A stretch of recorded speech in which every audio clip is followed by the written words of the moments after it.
L'entitat Can Ballerià Art, Comunicació i Territori ens va fer arribar una nova proposta el diumenge passat. Va ser la presentació del darrer llibre del poeta i escriptor Vicenç Llorca, Entenguem-nos per amor. Amb aquesta obra, Llorca retorna a l'assaig després d'un període relativament llarg, escollint 65 versicles del llibre d'Amic i Amat de Ramon Llull. L'autor comenta i amplifica cadascun dels capítols escollits amb voluntat constructiva i amb una mirada actual des del punt de vista líric, literari, filosòfic i cívic.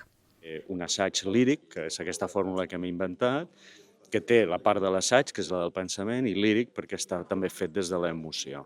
De manera que una persona que entri en aquest llibre pugui gaudir del text lul·lià i de la rèplica que li faig des del món contemporani, tenint en compte 3 elements molt importants, que és l'art d'estimar, perquè el llibre d'Amic i Amat és un gran tractat de l'amor, la pau, que és també un tema important, però que parteix la pau sempre d'un concepte de pau interior, i el que podríem anomenar la bellesa de la paraula.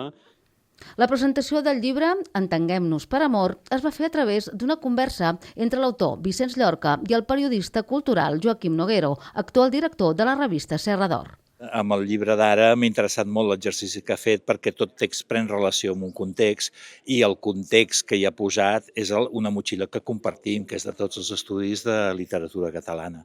Llavors, a mi em sembla que la crítica, en la seva millor versió, quan és creativa, quan no es tracta només de fer crítica valorativa, sinó és un exercici de lectura, un exercici interpretatiu, és un tipus de la forma més púdica d'autobiografia, per dir-ho així, perquè sembla que parlis d'altres i en el fons estàs parlant de tu mateix.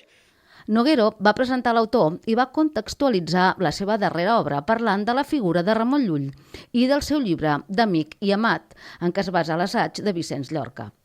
Noguero i Llorca van llegir i comentar diferents fragments de l'obra Entenguem-nos per amor. Les diferents propostes que ens arriben de Can Ballerià compten amb la col·laboració de l'Ajuntament de Premià de Dalt.